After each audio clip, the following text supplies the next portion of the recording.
Ok, donc dossier 4. On reprend. Une femme de 78 ans, donc qui a un antécédent d'hypertension artérielle, syndrome dépressif, appendicectomie, bon. 2 enfants, pas de fausse couche, ménopause à 50 ans, pas de traitement hormonal de substitution, pas d'allergie connue, 70 kg pour 1,65 m. Donc depuis plusieurs années, elle a des douleurs des genoux, des épaules et des doigts d'horaire mécanique. Et là, depuis quelques jours, elle a une poussée de douleur intense du genou droit qui est gonflé avec une impotence partielle. Alors, quel est le premier examen à réaliser?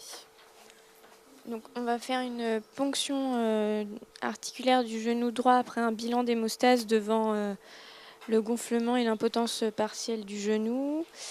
Et on va analyser le liquide sur le plan bactério-cytologique et la recherche de cristaux. Mettez-le au cas où pour la recherche de protides et le dosage des protides. Alors, non, c'est pas indispensable en pratique. Là, je parle pas assez fort. Ah oui, pardon, le bilan d'hémostase. Le bilan d'hémostase n'est pas indispensable en pratique courante, surtout que c'est une grosse articulation. Enfin, il n'y a pas de risque très important, sauf si elle avait un traitement qui risquait voilà, du Préviscan, des AVK, des choses comme ça.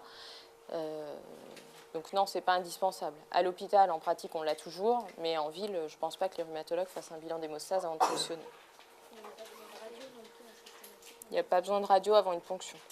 Par contre, le deuxième examen à réaliser sera une radio. Question de le liquide est citrin. Il y a 800 éléments par millimètre cube. Quel diagnostic et quel traitement? Alors, c'est une poussée d'arthrose du genou droit. On va faire un traitement ambulatoire avec des antalgiques adaptés à l'EVA, donc des AINS. Et voilà. Donc, en effet, le diagnostic le plus probable, c'est une poussée congestive de gonarthrose droite. Donc, c'est une patiente qui a visiblement une arthrose connue puisqu'elle a des douleurs mécaniques anciennes. Et puis là, donc, elle fait un gros épanchement du genou droit. La ponction était quand même nécessaire parce qu'elle aurait pu faire une poussée de chondrocalcinose sur son arthrose ou faire une arthrite septique, etc. Donc là, on est rassuré puisqu'on a un liquide qui est clairement mécanique. Donc le traitement, tu m'as pas dit le traitement? Ah si. Le traitement, il est ambulatoire, donc d'abord les antalgiques évidemment, et puis le traitement de la poussée d'arthrose, que ce soit une poussée douloureuse sans gonflement ou une poussée inflammatoire cliniquement, puisque le liquide reste mécanique, c'est les anti-inflammatoires non stéroïdiens, mais bon, toujours on se méfie chez une femme de 78 ans et on lui propose des IPP. Et puis, il faut savoir aussi qu'on a une autre alternative qui est l'infiltration articulaire. Donc là, par contre, on est très prudent, c'est-à-dire qu'il faut s'assurer que le liquide est stérile. Et puis là aussi, on aimerait bien avoir une radio pour... je ne l'ai pas marqué là, mais c'est bien d'avoir une radio avant d'infiltrer quand même, s'assurer qu'il n'y a pas une lésion secondaire ou quelque chose à côté duquel on serait passé au niveau de ce genou. Et donc...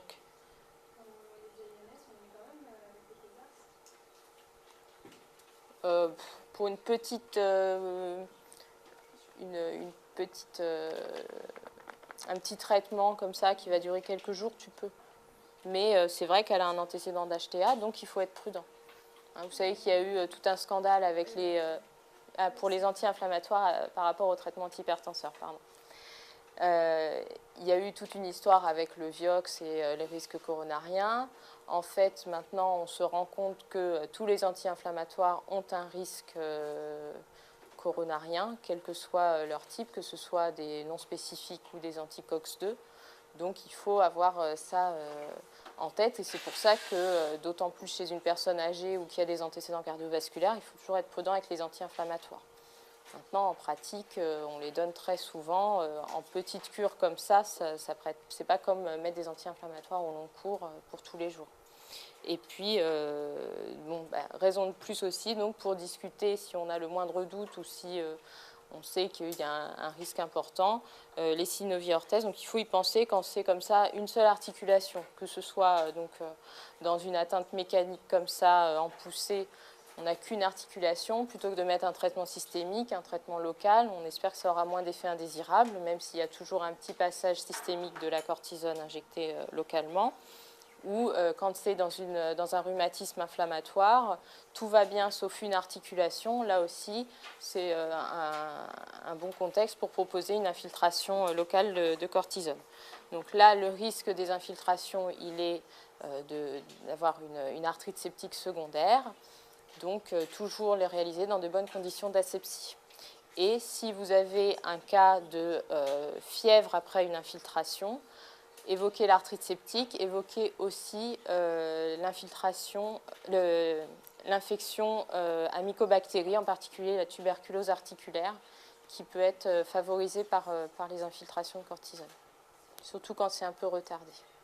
Et ça veut dire qu'il était déjà infecté ou a priori, oui, c'est quand même quelqu'un qui était porteur du bacille de la tuberculose, et puis l'infiltration a favorisé sa pullulation à ce niveau. Pardon, je n'ai pas entendu. Alors, l'acide hyaluronique, c'est plutôt un traitement, je dirais, de fond pour quelqu'un, voilà, pour après. C'est-à-dire là, pour la poussée congestive, non. Un acide hyaluronique, ça ne se met pas sur un genou actif, quoi. Déjà, il ne faut pas qu'il y ait beaucoup de liquide dans le genou et il faut qu'il soit sec, quoi. Donc, de toute façon, pour la poussée congestive, ça va être l'infiltration cortisonique. Ensuite, si elle est toujours très gênée par ce genou, que c'est isolé, on pourra proposer des infiltrations d'acide hyaluronique qui sont faites en général, on en fait 3 de suite pour avoir une bonne efficacité. Et ça permet, en général, souvent, finalement, ces infiltrations, leur intérêt, c'est de pouvoir éviter de devoir passer à la prothèse quand il y a une perte importante de cartilage. Alors, 3 mois plus tard, elle revient, mais là, elle présente un tableau de douleur des mains, des poignets, des genoux intenses, donc d'horaires inflammatoires avec un réveil en fin de nuit et un dérouillage matinal d'1h30. Elle a aussi des céphalées frontales et des douleurs de la mâchoire lorsqu'elle mange. Qu'est-ce que vous recherchez à l'interrogatoire et à l'examen clinique ? On palpe les poux temporaux. On cherche un signe du peigne. On cherche des signes de PPR avec douleur des épaules. Et on cherche enfin un examen ophtalmo à la recherche d'une amoureuse fugace et d'une nouille. Voilà. L'amoureuse fugace, c'est plutôt un signe d'interrogatoire. Oh ouais. Alors, qu'est-ce qu'une amoureuse fugace ?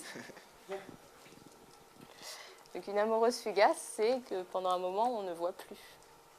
Mais c'est fugace, c'est-à-dire qu'après, ça revient. Alors, donc, à l'interrogatoire, signes généraux, donc asthénie, fébricule, perte de poids. Donc, pourquoi on recherche tout ça ?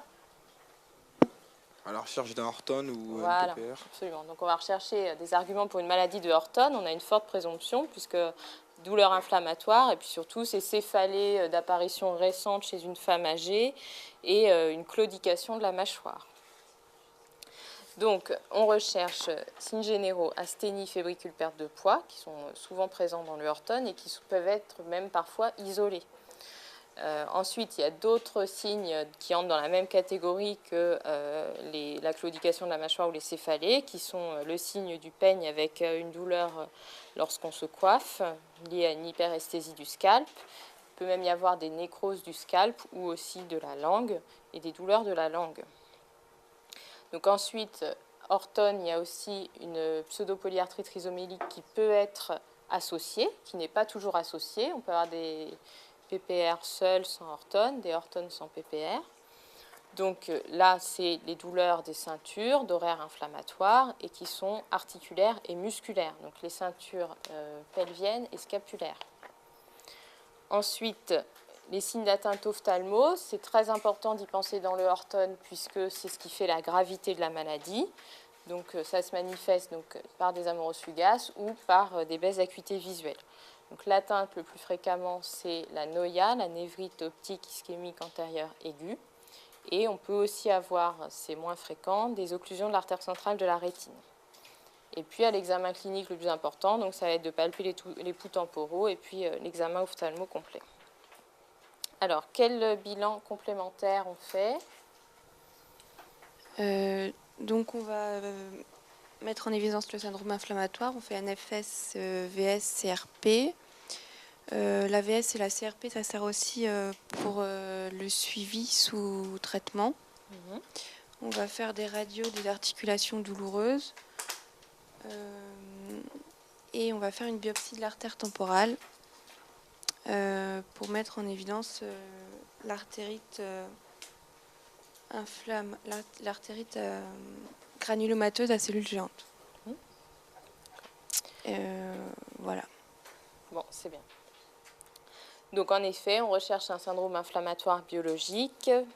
On fait un bilan pré-thérapeutique. Vous pouvez encore contester. C'est pas indispensable pour le diagnostic, je suis d'accord.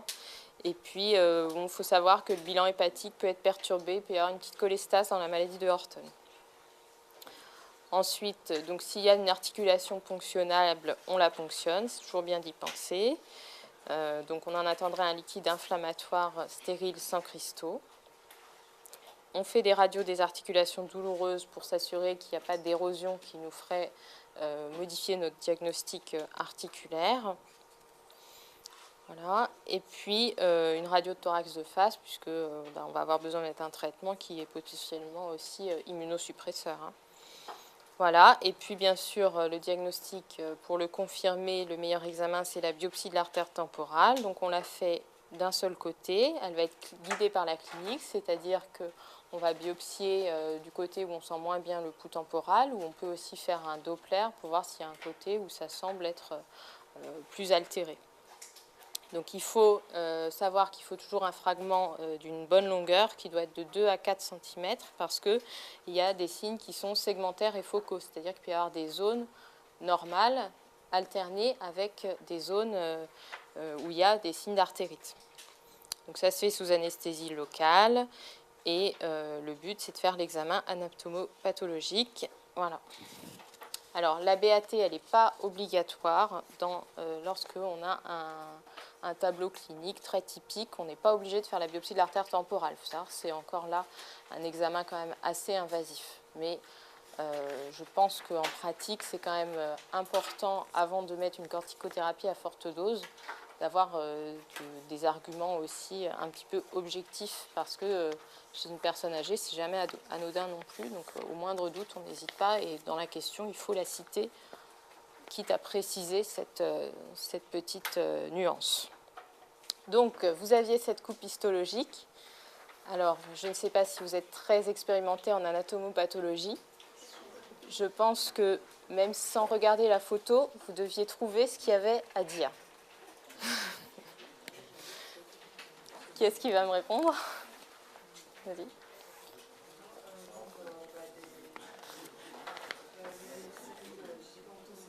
C'est comme pour les radios, il faut dire ce qu'on voit. Donc là, vous avez une lumière vasculaire avec des petites hématies. Et là, c'est la paroi. Et la paroi, elle est épaisse. Et là, il y a des zones, c'est du muscle, ça. Donc c'est une artère. Voilà ce que je peux vous dire de ma faible expérience d'anapathe.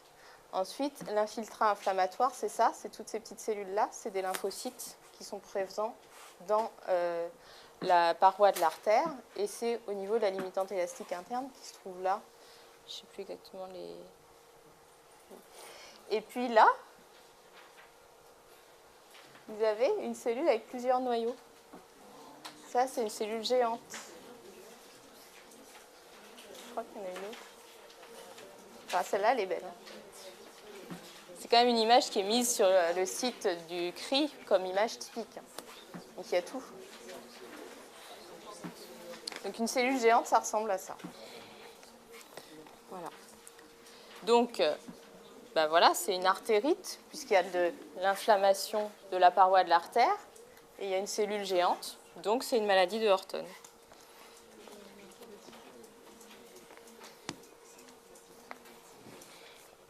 Alors, quel traitement on propose? Alors, moi, j'ai mis une corticothérapie de 0,5 à 1 mg kilo par jour jusqu'à normalisation de l'AVS. Puis après, il faut entamer une décroissance. Des mesures associées à la corticothérapie, un régime hyposodé, une supplémentation vitamino-calcique et de l'aspirine, mais je ne sais plus quelle dose. Alors oui, l'aspirine, c'est pas toujours systématique, ça dépend un peu des écoles, mais c'est vrai que souvent on met de l'aspirine à dose anti-agrégante. Ta surveillance et ton traitement est-il ambulatoire ou en hospitalisation? Il faut y penser. Donc là, on peut faire un traitement ambulatoire. Il faut préciser dans le Horton que le traitement il n'est pas urgent, mais il ne doit pas être retardé parce qu'on a toujours la crainte d'une atteinte ophtalmologique qui peut rendre aveugle. Donc le traitement du Horton est relativement urgent. La biopsie de l'artère temporale ne doit pas retarder le traitement. C'est-à-dire que si on a la forte présomption clinique et qu'on veut faire quand même une BAT, on peut commencer la corticothérapie et la BAT doit être faite dans les 10 jours. Donc la corticothérapie orale par cortensil prednisone. Donc la posologie en effet entre 0,5 et 1 c'est bon. Là comme on vous donnait le poids, c'est bien de faire le petit calcul, ça fait plus classe. Et puis donc en effet c'est jusqu'à normalisation des paramètres de l'inflammation et ensuite une diminution progressive mais un traitement qui sera tout de même prolongé pendant 12 à 18 mois. Voilà, les mesures associées tu les as dites. Et puis, pour dépister aussi, il y a un risque d'ostéoporose cortico-induite puisqu'elle va avoir une corticothérapie probablement supérieure à 7,5 mg par jour et de au moins 12 mois, donc de plus de 3 mois. Donc, il y a une indication à faire une ostéodensitométrie dans l'objectif de mettre un traitement par bisphosphonate ou par SERM si nécessaire. Et puis, on surveille, bien sûr, et il y a une grande corticosensibilité du Horton. Donc, si ça ne répond pas dans les 48 heures à la corticothérapie, il faut revoir son diagnostic.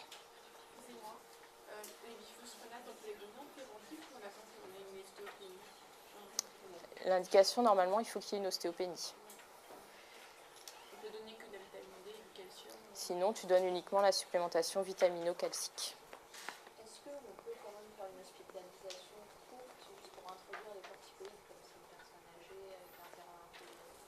Alors, ça va dépendre un petit peu de son degré d'autonomie. La question, est-ce qu'on l'hospitalise ou pas? Mais ça va être, si tu veux, c'est pas pour sa maladie qu'on va l'hospitaliser. C'est plus, si c'est plus facile pour elle parce qu'elle est âgée, si elle a du mal à gérer ses traitements. Voilà. Mais il n'y a pas, dans l'absolu, d'indication. Tu vois, enfin, la façon dont le sujet est raconté... elle est en pleine forme, elle vient te voir en consultation. Donc, là, tu es même en ambulatoire, tu n'es même pas à l'hôpital. Donc, imagine-toi, médecin généraliste dans ton cabinet, est-ce que cette dame-là, tu l'envoies à l'hôpital? Il ne faut pas forcément vous voir comme le médecin hospitalier non plus. Le but de l'internat, c'est de former des médecins généralistes de base. Après, selon ce que vous choisirez, vous vous spécialiserez.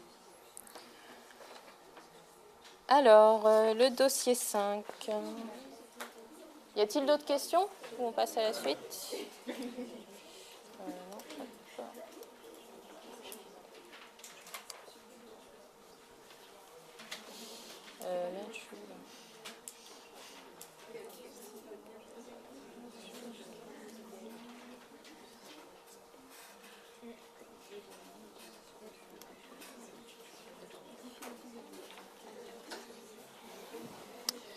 Alors, donc, dossier 5, c'est un monsieur de 61 ans qui a des douleurs dorso-lombaires, une fièvre.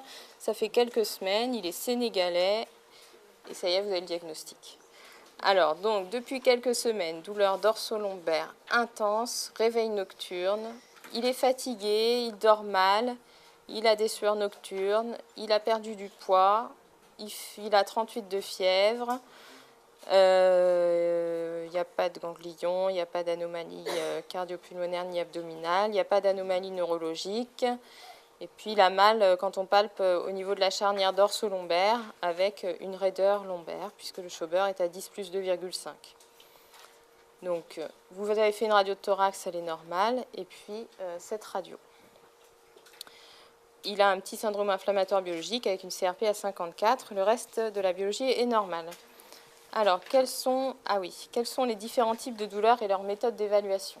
Une question théorique comme ça. Donc il y a les douleurs nociceptives et neurogènes, j'ai mis.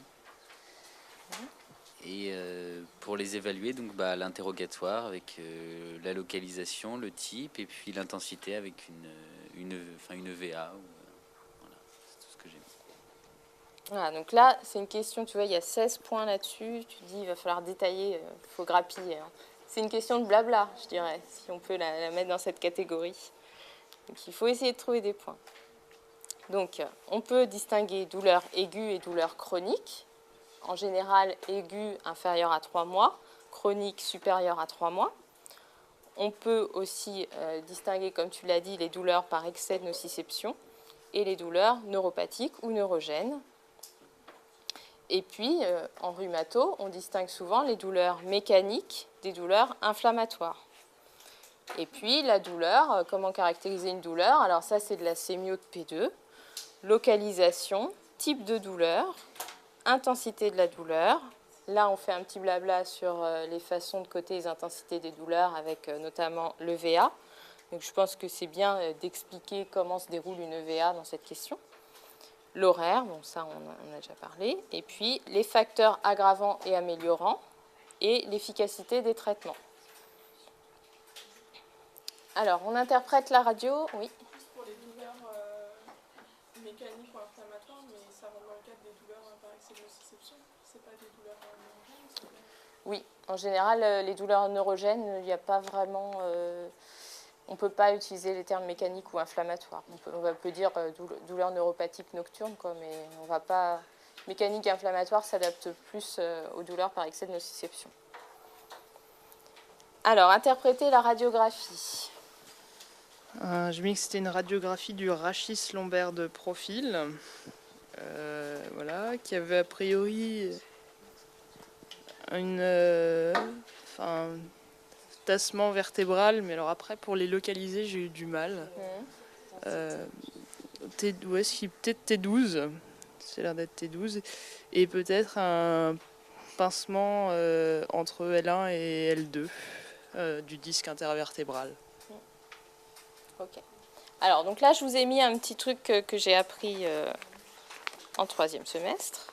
Vous l'avez appris plus tôt que moi, vous avez de la chance. Donc, pour interpréter une radiographie osseuse, il y a un petit moyen mnémotechnique pour ne rien oublier, donc c'est axiome. Axe, c'est alors, d'abord, on décrit la radiographie du rachis lombaire de profil. Axe, c'est la statique, est-ce qu'il y a une kyphose, une scoliose, etc.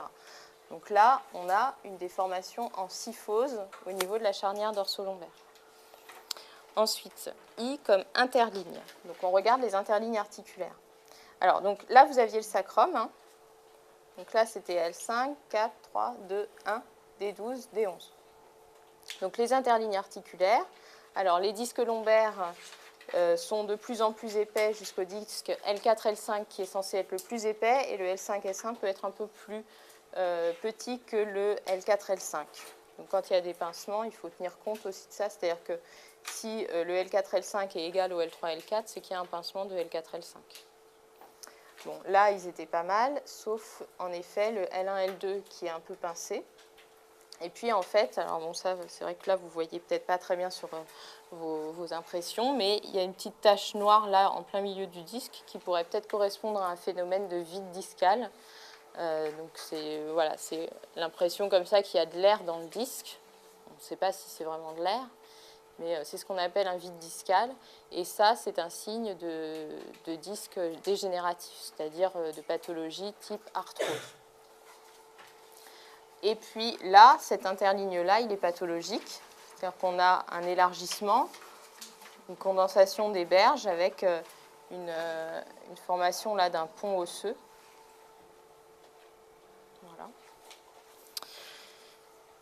Et puis oui, un aspect un peu flou globalement à ce niveau. Alors ensuite, oui. Mais sur la radiographie, le vide discal, il traverse les vertèbres, donc ça donne l'impression que ça continue. C'est tache là. Donc est-ce que Non. ça... Non. Alors, en fait, là, tu as un truc là, mais ça, je pense que c'est un gaz digestif ou quelque chose comme ça.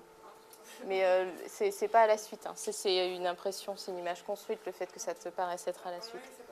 Mais en fait, non, je pense que c'est vraiment juste... C'est juste la petite tache très, très noire. C'est très, très noir, la vide discale. C'est comme si c'était de l'air. Et c'est juste le petit truc horizontal. Donc, on continue sur notre axiome. Le O comme os.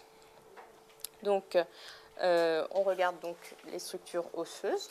Nous avons ici une diminution de hauteur de ces deux vertèbres, donc de D12 et de D11, avec là un enfoncement du plateau supérieur de D12, le plateau inférieur de D11 qui est aussi déformé, et puis même le plateau supérieur de D11, on ne voit pas très bien.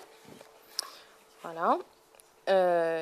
Alors donc, là on va regarder aussi comme on a des tassements, si on a un recul du mur postérieur. Là, il a l'air d'être respecté.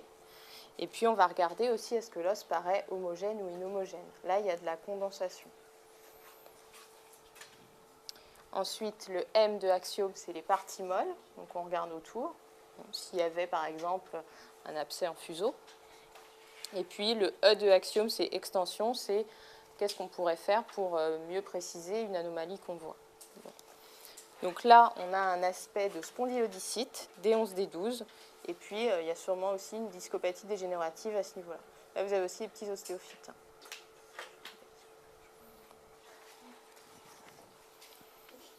Alors, quel est le diagnostic principal à évoquer et quels sont les diagnostics différentiels?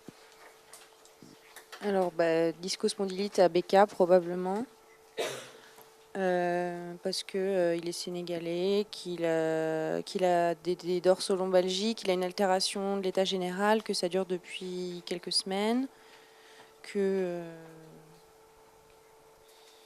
a un syndrome inflammatoire biologique, qu'il est raide et que la radiographie est en faveur. Alors, diagnostic différentiel,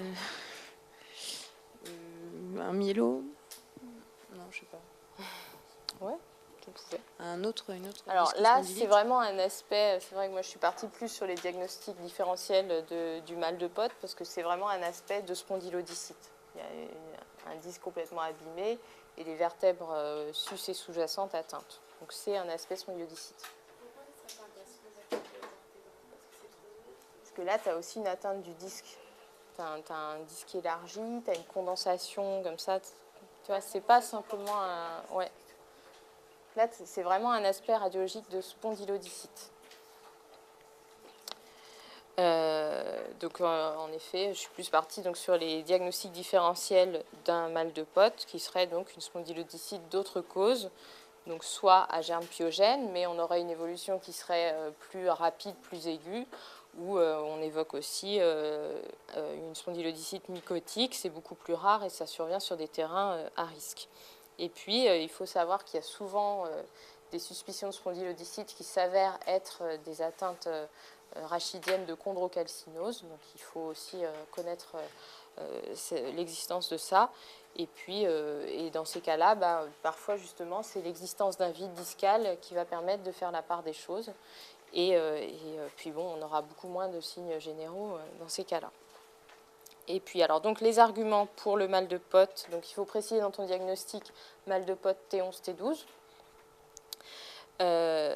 Donc, les arguments, c'était en effet l'origine africaine du patient, le fait que ce soit quelque chose d'apparition progressive, d'horaire inflammatoire, avec la raideur, et puis les signes généraux importants, et puis l'aspect radiologique et le syndrome inflammatoire.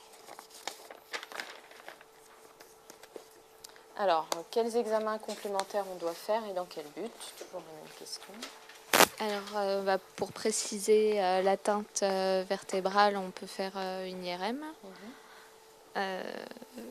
pour rechercher des complications locales et l'extension. Après, au niveau du bilan étiologique pour le BK, on fera une IDR à la tuberculine. On fera aussi surtout une ponction biopsie vertébrale avec examen direct, bactériaux, recherche de BK, culture, antibiogramme. Voilà, j'ai pas. S'il crache, on peut faire des BK crachats. Alors, ta ponction, tu ne vas pas faire seulement l'examen catégorie bactériaux, tu vas aussi faire un examen anapathe, parce que c'est une biopsie. Et tu peux rechercher des lésions anapathes évocatrices qui vont être des granulomes épithélioïdes avec nécrose caséeuse. Donc, la ponction biopsie vertébrale, elle est indispensable, puisque c'est elle qui va nous confirmer le diagnostic étiologique. Et ça permet aussi d'avoir un prélèvement bactériologique qu'on va mettre en culture, donc d'identifier le germe et de faire un antibiogramme. Tuberculose résistante, ça existe, donc c'est très important dans une pathologie comme ça où on part sur un traitement prolongé de s'assurer que notre antibiothérapie sera efficace. Donc même si on a une très forte présomption clinique et radiologique, on est obligé d'aller à la ponction biopsie vertébrale pour le diagnostic bactériologique avec antibiogramme. L'IDR, donc en fait, sa négativité n'exclut pas le diagnostic, sa positivité ne l'affirme pas, et il y a un gros risque d'IDR flicténulaire qui va lui faire une réaction hyperalgique, cutanée, qu'on va avoir du mal à traiter et tout. Donc elle n'est pas indispensable, mais il faut en parler dans ce dossier. Mais voilà, sachez qu'en pratique, il faut se méfier aussi de l'IDR. Donc c'est peut-être dans ce genre de cas où le quantiferon aurait moins d'effets indésirables et donc serait plus pratique aussi. Et puis, oui, je pense qu'il y a une indication aussi à faire le dépistage d'une tuberculose pulmonaire, au moins, même si c'est très rare d'avoir une atteinte pulmonaire concomitante de l'atteinte osseuse, on sait que c'est plutôt qu'il a sûrement fait une tuberculose pulmonaire avant, et puis maintenant, elle se localise à l'os. Mais il y a le risque de transmission s'il est bacillifère, donc il faut rechercher la tuberculose pulmonaire. Tant qu'on n'est pas sûr qu'il n'est pas bacillifère, il faut le mettre en isolement respiratoire. Voilà. Et puis, bien sûr, une évaluation d'imagerie avec l'IRM. Donc, comme tu l'as dit, pour rechercher l'atteinte et les complications, le risque neurologique aussi.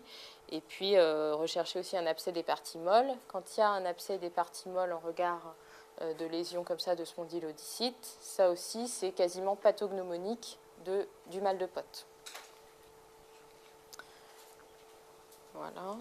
Là, on doit faire un bilan d'hémostase parce qu'il y a une biopsie et que donc c'est plus à risque. Pour une biopsie vertébrale, alors là, par contre, autant pour la ponction de genou, c'est pas indispensable, mais pour une biopsie vertébrale, c'est indispensable. Pour les infiltrations épidurales aussi, c'est indispensable.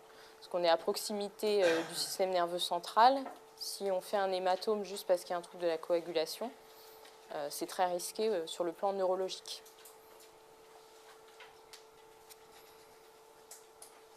Et puis, donc, ça doit être fait dans de bonnes conditions d'asepsie, parce qu'il y a un risque aussi de rajouter l'infection osseuse, etc. Donc, ça se fait sous contrôle scanner. C'est un geste qui est bien supporté sous anesthésie locale. Alors, question 5. Donc, on confirme qu'il s'agit d'un mal de Potte. Quel traitement on fait? Alors déjà, on hospitalise le patient. Ensuite, on débute une quadri-antibiothérapie dirigée contre le BK. Avec, donc c'est isoniazide, rifampicine, éthambutol et pyrazinamide pour 2 mois. Et ensuite, on continue l'isoniazide et la rifampicine sur 12 mois. On débute initialement un traitement IV et ensuite on fait un relais Péros. Pas dans la tuberculose. Non. Contrairement aux autres myélodicytes. Et ensuite, on fait un traitement antalgique adapté à l'EVA et on met un corset pour éviter les complications osseuses. Et on surveille les effets secondaires de l'antibiothérapie et on fait une déclaration obligatoire. Ok. Donc là, il faut hospitaliser le patient. Il a une pathologie grave, il a un risque de déformation du rachis neurologique, donc il va avoir besoin d'un repos prolongé, puis la confection d'un corset rigide. qui remontera très haut, puisque si c'est des 11, des 12, il faut que ça remonte au moins à des 8. Donc d'abord le traitement antalgique, le repos qui va lui faire du bien aussi. Souvent on est obligé d'aller jusqu'au palier 3 dans les spondylodycites pour les antalgiques. Et puis donc le corset et donc cette quadrithérapie antituberculeuse. Je pense qu'il faut que vous sachiez les posologies pour les quadrithérapies antituberculeuses, donc elles sont notées. Et la durée du traitement, alors le consensus sur la tuberculose, c'était 6 mois pour toutes les localisations, sauf la ganglionnaire, je crois. Mais en pratique, pour l'atteinte osseuse, souvent c'est au moins prolongé à 12 mois, voire parfois 18 mois pour certains. Donc je pense qu'il n'y a pas, vous ne serez pas piégé sur la durée parce qu'il n'y a jamais eu d'études en fait. Voilà. Et donc il faut bien penser aussi que même les antibiothérapies antituberculeuses s'adaptent à l'antibiogramme. Voilà.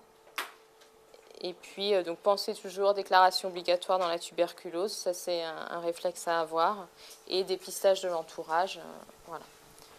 Alors, quelle est la surveillance? Donc la surveillance, déjà, on va essayer de se rendre compte, de voir si le patient a bien compris comment prendre le traitement et son observance, donc avec la coloration des urines pour la rifampicine. Ensuite, on va faire une surveillance donc, de l'efficacité du traitement, donc clinique avec tout ce qui est diminution de la symptomatologie de départ, donc les douleurs, la fièvre, l'altération de l'état général, donc avec le poids et les sueurs par exemple. Au niveau biologique, on va surveiller avec NFS, VSCRP pour voir s'il y a un syndrome inflammatoire biologique. Au niveau radiologique, on va refaire une IRM, une IRM. Alors l'IRM, il ne faut pas la faire trop tôt, parce qu'après tu vas croire que ton traitement ne marche pas, alors que c'est qu'il y a un retard à l'amélioration radiologique. Donc il faut savoir que l'amélioration IRM est retardée. Maintenant, ça peut être intéressant quand même de surveiller l'imagerie, à la fois pour surveiller les déformations osseuses et pour s'assurer toujours de l'absence de menaces sur le système nerveux. Mais on ne la fera pas avant 6 mois en fait, l'IRM de contrôle.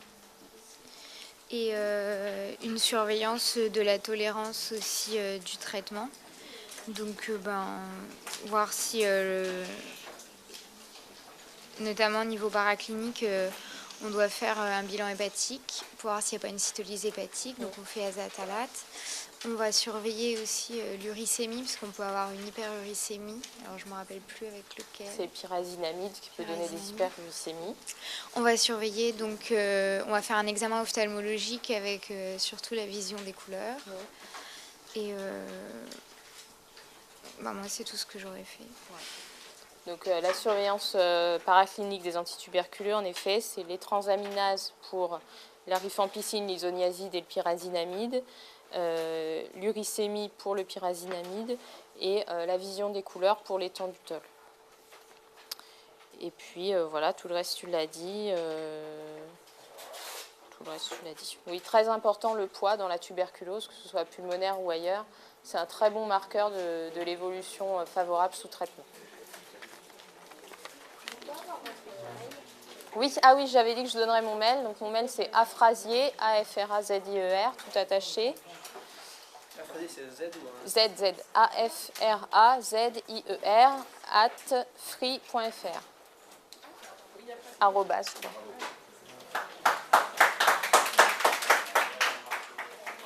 Ceux qui n'ont pas...